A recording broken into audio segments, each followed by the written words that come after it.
నమస్తే, జర్నలిస్ట్ మీ కేఎంఆర్. 5 సంవత్సరాలకు ఒకసారి జరిగే ఎన్నికలలో రాజకీయ కక్షలు, కార్పణ్యాలు, ఒకరిపై ఒకరు అక్రమ కేసులు, రకరకాల అరెస్టులు, రకరకాలుగా కేసులు, కొంతమంది రాజకీయ నాయకుల మీద రౌడీ షీటర్లు, ఇవన్నీ కూడా ఓపెన్ చేసే పరిస్థితులు అన్ని రాజకీయ పార్టీలు ఒక పార్టీ అని కాదు, అన్ని రాజకీయ పార్టీలు ఇదే విధానాన్ని అమలు చేస్తుంటారు. అది కరెక్ట్ వే కాదనేది ఈ ప్రజాస్వామ్యంలో రాజకీయ పార్టీలు గుర్తించట్లేదు. అదే చాలామంది మేధావులు బాధపడే పరిస్థితి వల్ల ఇవాళ తెలుగుదేశం ప్రభుత్వం అధికారంలోకి వచ్చిన తర్వాత గత 5 ఏళ్లలో రాజకీయ పార్టీ నాయకుల మీద, వాళ్ళు రాజకీయ నాయకులుగా ఉంటూ రాజకీయ పరంగా ఏదన్నా చిన్న విభేదాలు, ఘర్షణలు ఉంటే వాటి మీద కూడా గత ప్రభుత్వం, వైఎస్ఆర్సీపీ ప్రభుత్వం ఒక అడుగు ముందుకు వేసి అలాంటి రాజకీయ నాయకులపైన కూడా రౌడీ షీటర్లు ఓపెన్ చేసి వారిని నానా రకాలకు ఇబ్బందులు పెట్టిన పరిస్థితులు గత ప్రభుత్వంలో జరిగినట్టుగా కూడా ఇప్పుడు ప్రస్తుతం ఉన్న ప్రభుత్వం గుర్తించినట్టు తెలిసింది. ఆంధ్రప్రదేశ్ ముఖ్యమంత్రి నారా చంద్రబాబు నాయుడు గారు రాజకీయ ప్రేరేపిత రౌడీ షీట్లు ఏమైనా ఉంటే వాటిని కూడా దశల వారీగా తొలగించే విధంగా పోలీస్ యంత్రాంగం దృష్టి పెట్టాలని చంద్రబాబు నాయుడు గారు పోలీస్ యంత్రాంగాన్ని ఆదేశించినట్టు తెలిసింది.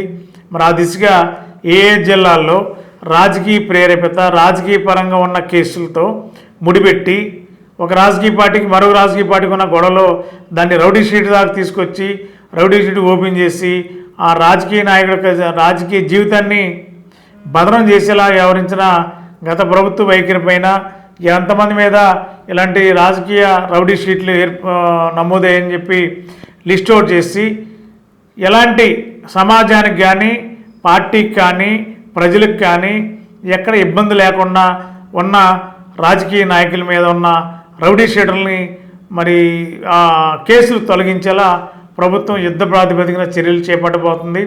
కాబట్టి ఆ జాబితా అనేది త్వరలో రెడీ చేసి బహుశా ఆగస్టు 15కి సహజంగా ఆంధ్రప్రదేశ్లో కారాగారాల్లో రౌడీ షీటర్లకు ఉండి ఖైదీలుగా ఉండి శిక్ష అనిపిస్తున్నారు. కొంతమందికి వారి యొక్క ప్రవర్తన నియమాలు బాగుంటే వారిని కొంతమందిని ఆ యొక్క శిక్షాకాలం పూర్తయిన తర్వాత వారిని బయటికి స్వచ్ఛందంగా వెళ్ళేలాగా ప్రభుత్వాలు నిర్ణయాలు తీసుకుంటూ ఉంటాయి సహజంగా.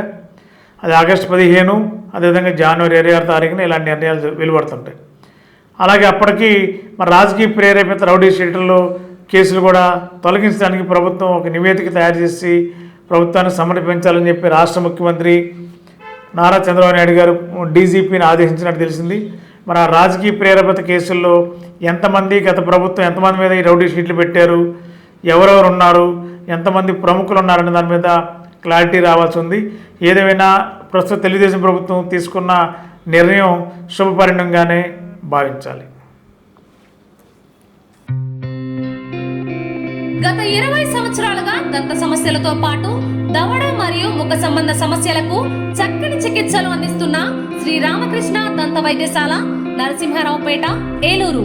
ఎమర్జెన్సీస్ లో వాడే ఆక్సిజన్ కాన్సంట్రేటర్లతో పాటు air purifier, UV light steriliser, ULV fogger వంటి పరికరాల ద్వారా పరిశుభ్రమైన వాతావరణంలో చికిత్స అందించబడుచున్నది.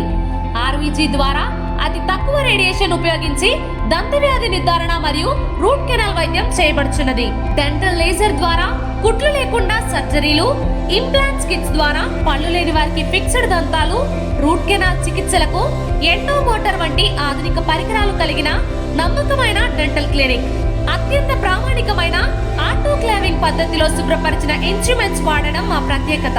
దంత సమస్యలకు చికిత్సతో పాటు విరిగిన దవడ మరియు ముఖ ఎముకలకు చికిత్స, ఎత్తు మరియు వంకర దవడలకు కాస్మెటిక్ సర్జరీ, యాక్సిలోఫేషియల్ వంటి చికిత్సలకు చిరునామా శ్రీ రామకృష్ణ దంత వైద్యశాల, వేములపల్లి రెసిడెన్సీ అపార్ట్మెంట్, నరసింహారావుపేట, ఏలూరు.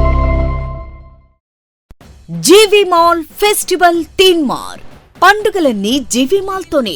మహా పండుగలు మెగా సేల్, 1+1, 1+2 కాంబో ఆఫర్స్ అన్ని విభాగాలలో. Saris, ladies, kids, mens and suiting విభాగాలలో attractive collection. 3 mega festivals, 1 mega fashion place. GV mall, Vijay Vihar centre, RR Pet, Eluru. పెళ్లిళ్లు, పండుగలు, వేడుకలు ఎక్కడైనా సరే మీరే మెరిసిపోతారు.